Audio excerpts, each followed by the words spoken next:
company ring, college ring, at kung ano-ano pang may production ring. Ayan, honesty ring, loyalty ring, sa kumpanya. Baka mayroong mga magulan yung ganito. Ito ay gold.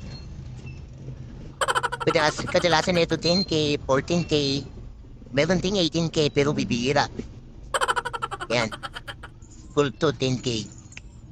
Yan, gold yan. Pero hindi ito natatanggap sa pawn shop. 10K siya. Hindi natatanggap yung mga college ring na yan, kaya madalas sa amin ibinibenta yung mga ganito. Per timbang.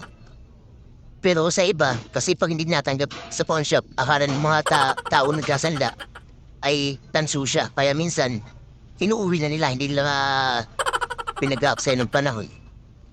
E pag may napapadaan ng mga nagbabayay sa kanila, may papalit What? ng planggana, kaldero, Bro, what are you talking about, man? o ano-ano pang gamit, orokan, What? kutsyon, ipinapalit lang Bro, what are you talking about, man? Eh, ang ganda nakita ng mga nagpapalit dito, ilugi naman yung mga na anong walang alam.